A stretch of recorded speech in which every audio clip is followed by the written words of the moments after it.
Market research is one of those things that is often overlooked. People don't think about looking deep into their industry or their target market or really understanding the competitors in the marketplace or industry shifts, innovations, and the consumer behavior behind it. All these different parts in the market research strategy are critical for you to understand, is this idea that I'm about to go all into actually a good idea?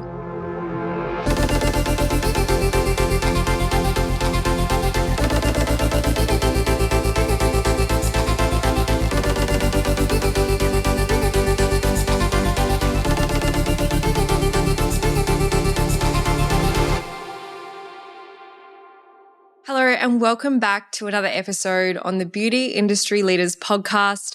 I'm your host, Sammy Kennedy. Now, at the moment, I am down in Albany until around the 27th or 28th of December to spend some time with my family. We've got heaps of Christmas functions coming up and a few of our employees are actually away. So I'll be stepping in and helping out.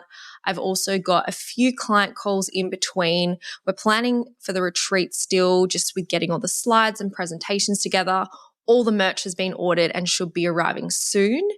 I've also ordered all the lighting equipment for the studio, which I thought was going to be relatively easy. But let me tell you, I have spent so many hours watching YouTube videos, understanding how different people set up a podcast studio versus a YouTuber and the lights that they use and why they use that light and where it should be placed and the sizes of soft boxes and the different shapes. It's just been really, really interesting. I've learned so much about how lighting can completely transform the way that you show up on camera.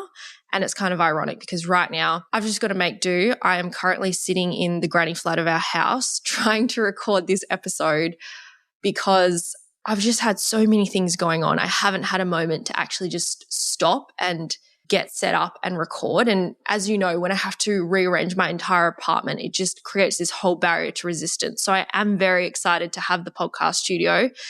And it's almost this awkward in-between stage where I really want the quality to level up, but I'm almost going backwards because right now I don't have the studio. I'm not even at my studio apartment at home either with my normal setup. I'm just here with no lighting, no makeup, setting everything up and just trying to do my absolute best to record content, get it out, and then moving into 2026, I'll finally have everything that I ordered from the Black Friday sales for the podcast studio arrived, and then I can get it all set up and we can start in the new space. But for the next few weeks, I've made peace with the fact that I'm just going to have to do them in the granny flat at the moment.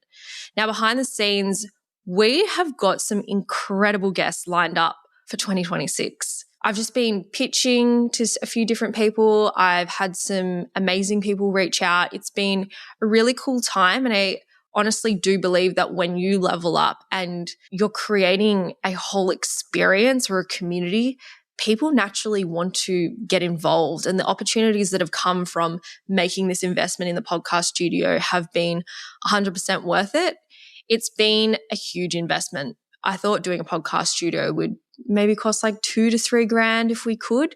But as I've started to get deeper and deeper into it, I'm like, oh, this is easily 10 or so grand. So there's a lot of opportunity there to hire it out, to make money back, to get bigger guests on. So I'm seeing it as a big investment, but it definitely has been a huge thing. Anyway, back to the guests.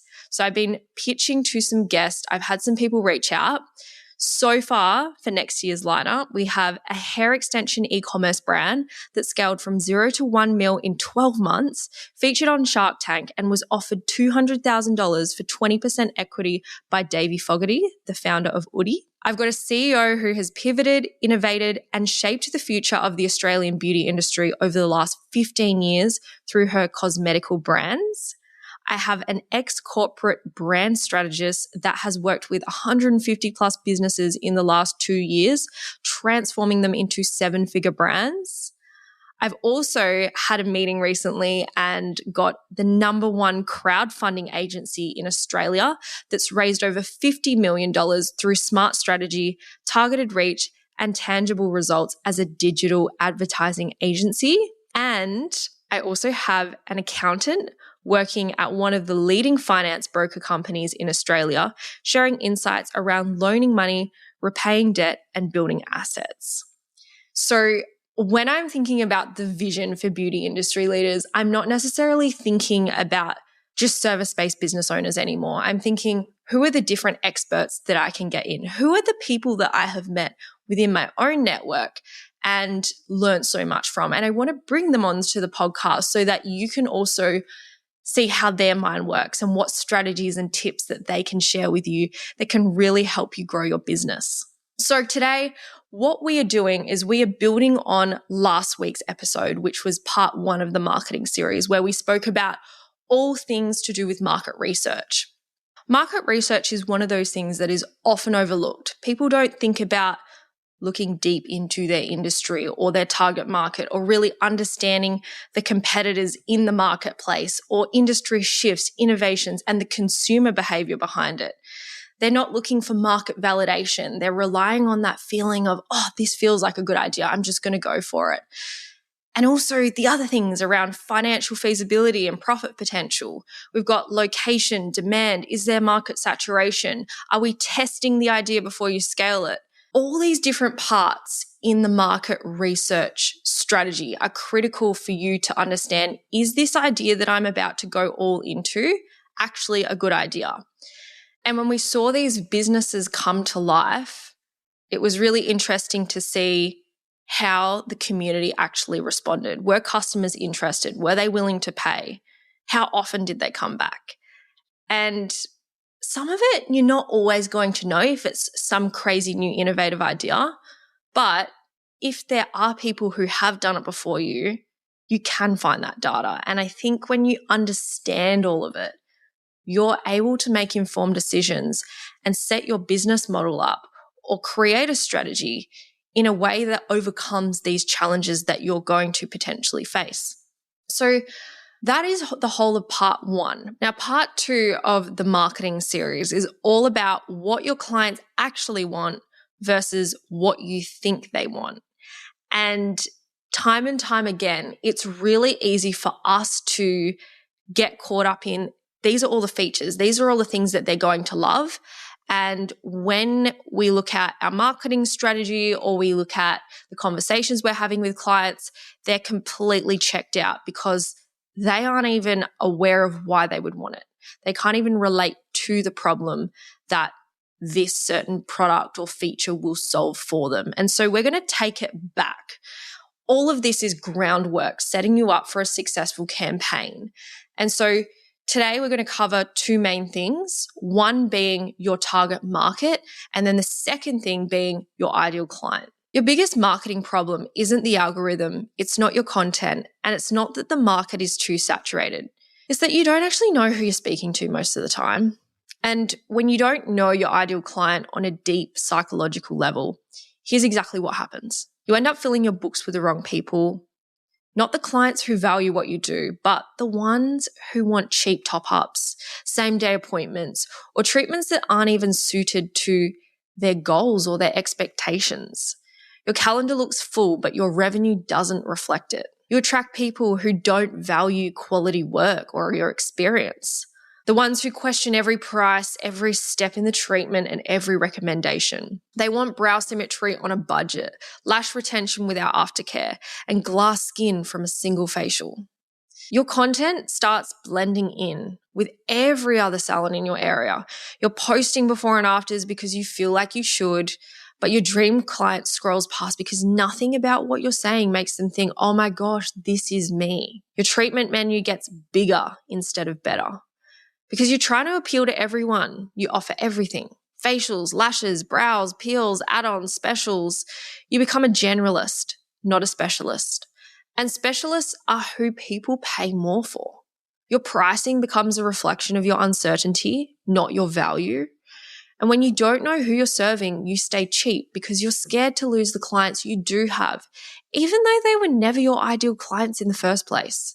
And then there's that constant explaining. You know exactly what I mean. The clients who ask why they need multiple sessions, why your product is extra, why their brows don't look like someone else's photo, why your course isn't $300 like the girl down the road. Wrong fit clients require wrong fit conversations. Your rebooking rate stays low because they don't see you as their long-term expert.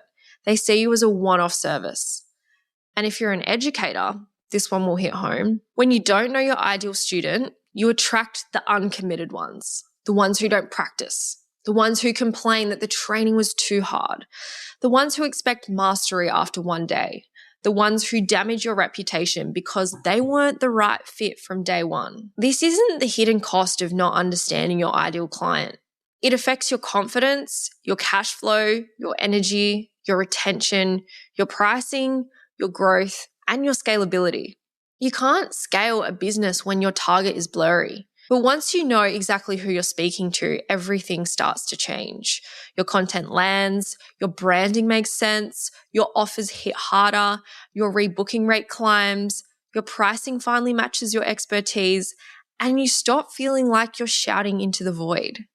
Your business becomes easier because you become more intentional. So when we're looking at what do we need to change? What do we need to focus on to actually create campaigns, messaging, offers, all the things that will convert? There's kind of two things, your target market and your ideal client. Now, if you've heard these words thrown around and you're trying to understand what is the difference, target market is the room. So think of the room of people that would be there. And then the ideal client is the person that you walk up to. You're drawn to them, they're drawn to you. There's something that's got that common value, belief, interest, whatever it may be. So imagine you're at a networking event. The room of people that is attending that event is your target market. It's filled with people who meet the general criteria for who you serve. But the ideal client is the one person in the room you would walk up to first because you know you can help them the most. They're the most aligned, they value what you do, and they're the easiest to convert. So when we look at target market versus ideal client, the conversations that I have with business owners are, I don't know who my ideal client is. I don't know my target market. My ideal client could be someone who is 18 through to 65. And the problem with having such a wide target market is that your messaging, your marketing, your offers, everything that you do is going to be less effective. Because if you think of how someone would show up, behave, what excites them, what they value that's like 18 years old versus someone who is 65, it's going to be completely different. And this is where marketing doesn't work because you're trying to be too many different things to too many different people at once. And it's very bland that people just breeze straight past it. So let's talk about your target market, which is the group. This is the broad audience that might buy from you. So some examples might be women aged 25 to 45. They might be living within 20 kilometers of your business. They're earning anywhere from $70,000 to $150,000 per year. They may be interested in beauty, skin health, or aesthetic treatments. Now, this is the big group. They might be coming to you for a variety of different things. And this is where you don't want to get caught up saying that this broad group is your ideal client because it's not. Each one of your services that you have is going to have a different ideal client. And the way that I really wrapped my head around this was someone who wants to get full volume glam eyelash extensions versus someone who wants to get natural classic eyelash extensions, completely different clients. Someone who is struggling with cystic acne versus someone who is struggling with anti-aging or pro-aging. When you look at the different services that you offer, there's going to be certain people who do not fit that criteria for that service.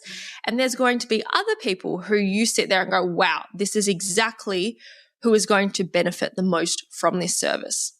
Your target market gives you the category of people you want to reach, but it does not tell you how to speak to them, convert them, or influence them. So this is where we start to dive deeper into the ideal client, who is the individual. This is the specific person within your target market who is your best match. The one who values your expertise, pays your prices without hesitation, wants long-term results, not quick fixes, shows up, follows aftercare, rebooks, refers friends, trusts your recommendations, emotionally connects with your storytelling, buys based on identity, not discounts. Your ideal client gives you the psychology of the person that you're actually trying to influence.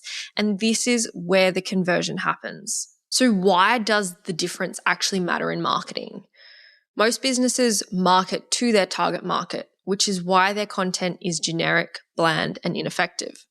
High-performing businesses market to their ideal client, which is why their content feels specific, personal, and irresistible. Now, if you market to your target market, you'll probably notice you speak too broadly, your messaging gets lost, competitors all sound the same, you're relying on discounts, your content doesn't convert, and you attract the wrong type of clients.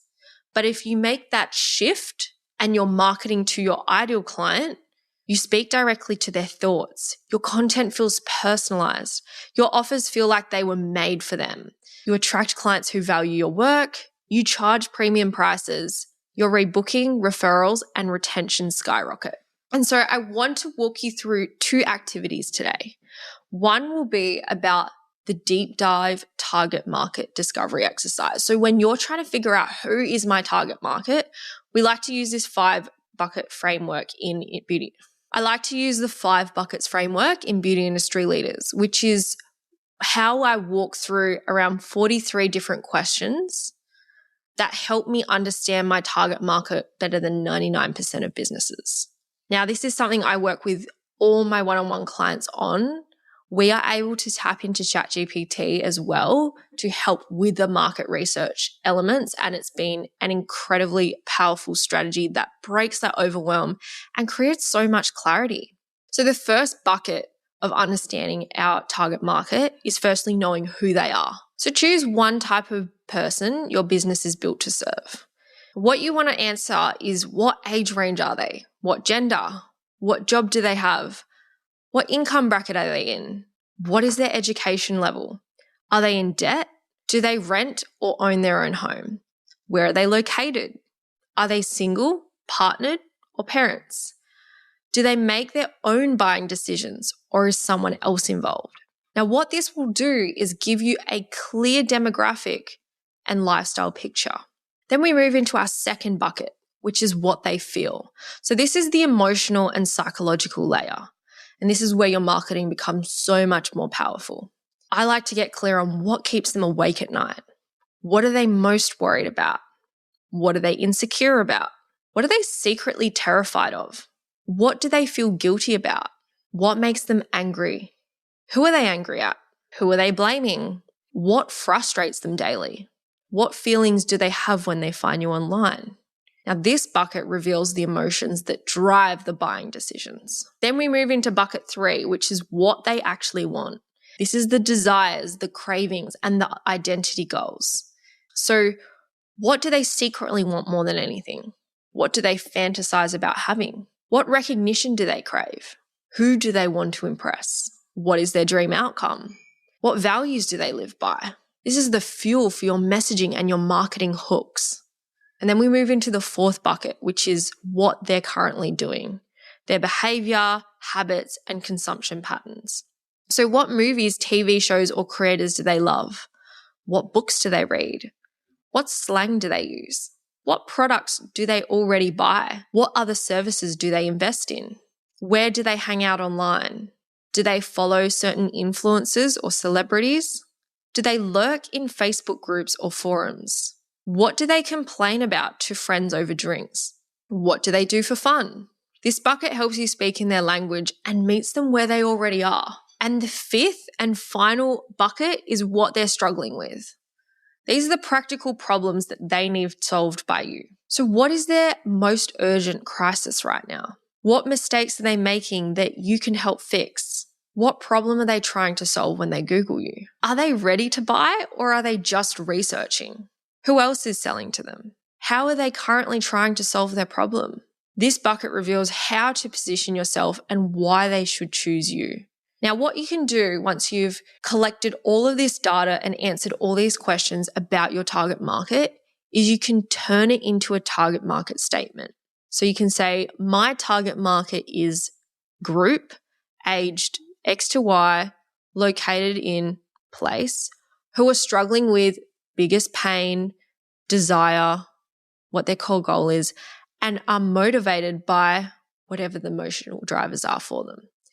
They consume certain behaviors, value specific identity traits, and are actively trying to solve the urgent problem. So an example of this may be, my target market is women aged 25 to 40 in Melbourne who are overwhelmed with hormonal breakouts, feel insecure about their skin, crave confidence, invest in beauty-related content daily, value long-term solutions over quick fixes, and are urgently trying to find a therapist that they can trust. Now, what doing all of this does for your business is it eliminates confusion. It forces you to have clarity on who you're actually selling to. Like, you can step into the mind of your ideal client, of your target market, and create marketing materials that actually appeal to them.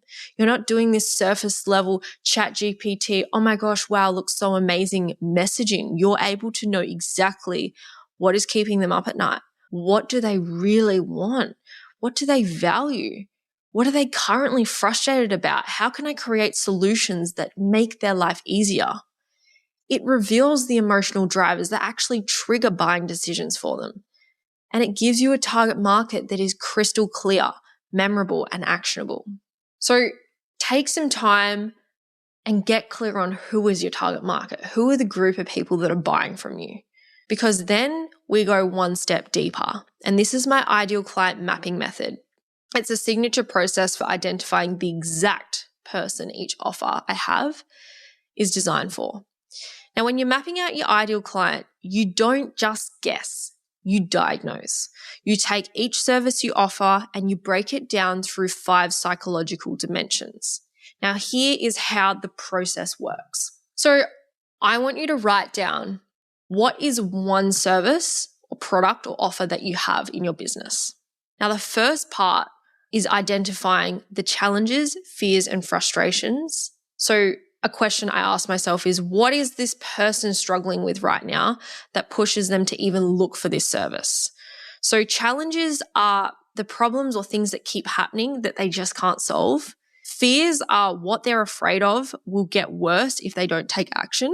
And frustrations are what they're sick of dealing with. So once again, we're just diving even deeper into the emotional drivers behind their behavior. Now, the second part is uncovering their hopes, dreams, and desires. So what does this person truly want beyond the surface? I want you to identify, what is the transformation they want? How do they want to feel? What do they want their life to look like after working with you? What are they secretly craving, but they just don't say it out loud? Desire is the real selling point. This tells you what outcome you need to amplify. Now, the third part, this is usually missed in a lot of marketing, but it is the one thing that just holds everyone back from taking that action. It's understanding their doubts, fears, and objections. Every single buyer will have resistance at some stage. So what you need to know is, what are they skeptical about? What have they tried before that didn't work? What are they afraid of repeating? What are they worried about wasting? Is it time? Is it money? Is it effort? What might stop them from saying yes? Now, this allows you to remove all the objections before they surface. If you can answer these questions in your marketing content, you're already pre-handling these fears, doubts, and objections so that when they come to you, they're not throwing them all at you saying, oh, but what if this and this and that? Like, they've already learned about it. They've already seen that you have a solution for all of that. Now, the fourth part of the ideal client is understanding the language that they use. And I'm not talking about what you think that they would use. I'm talking about what they're actually using. Skin therapists are one of the most common clients that I have who often miss their messaging mark with their audience.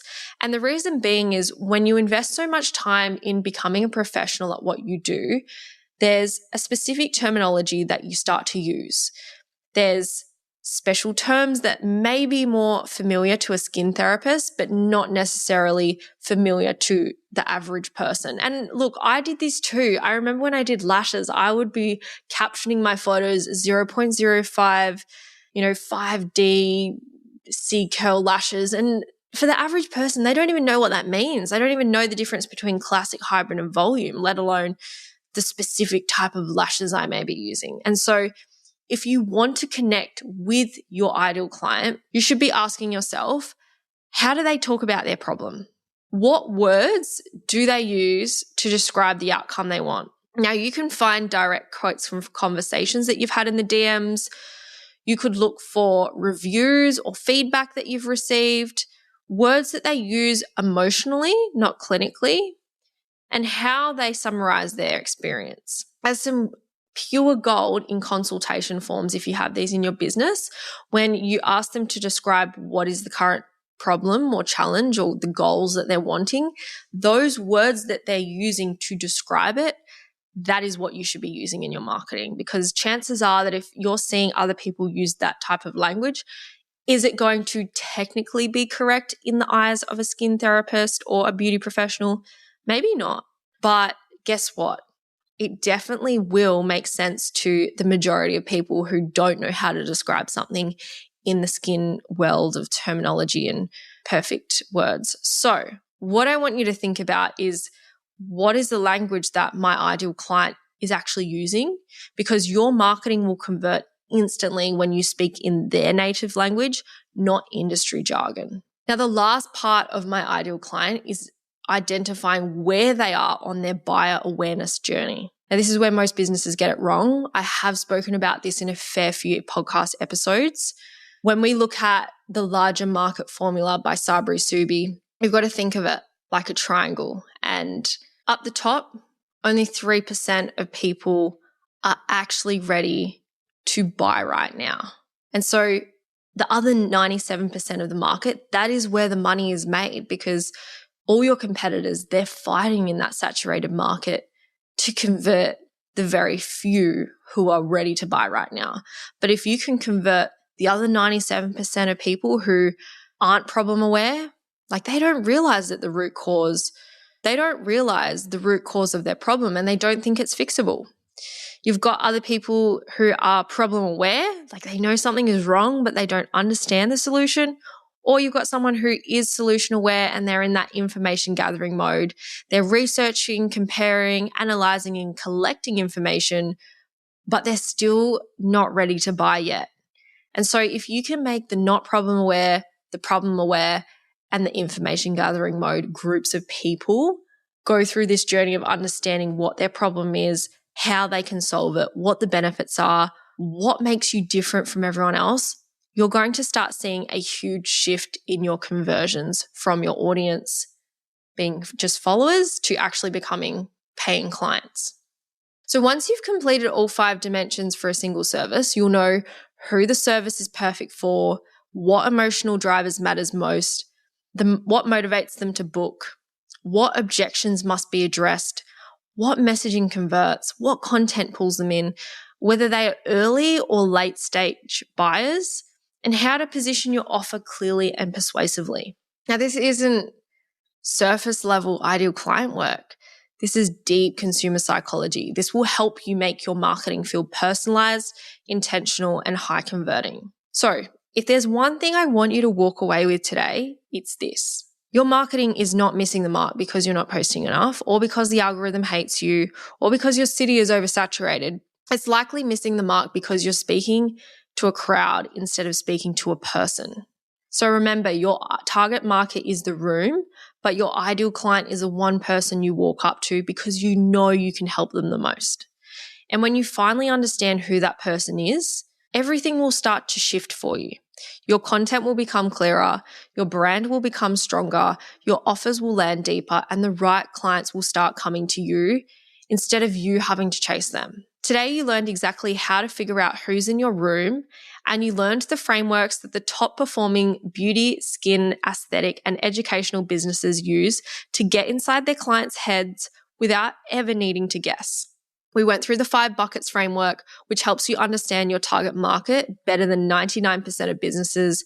And you learned my ideal client mapping method, which breaks down the emotions, desires, objections, and awareness levels behind every buying decision your audience makes. If you complete these activities, you will have more clarity than most salon owners ever get in their entire careers. And that clarity is the difference between content that blends in and content that converts. It's the difference between attracting price shoppers and attracting clients who genuinely value your expertise. It's the difference between being busy and being booked out with clients who you actually want to work with. When you know who you're talking to, your marketing will stop feeling like you're just guessing and winging it all the time. And your business starts feeling like it's finally working with you, not against you. Thank you so much for tuning into today's episode. I will catch you next week where we take this a step further and learn how to create a marketing campaign that converts a cold audience into paying customers in your business. Audience exclusive.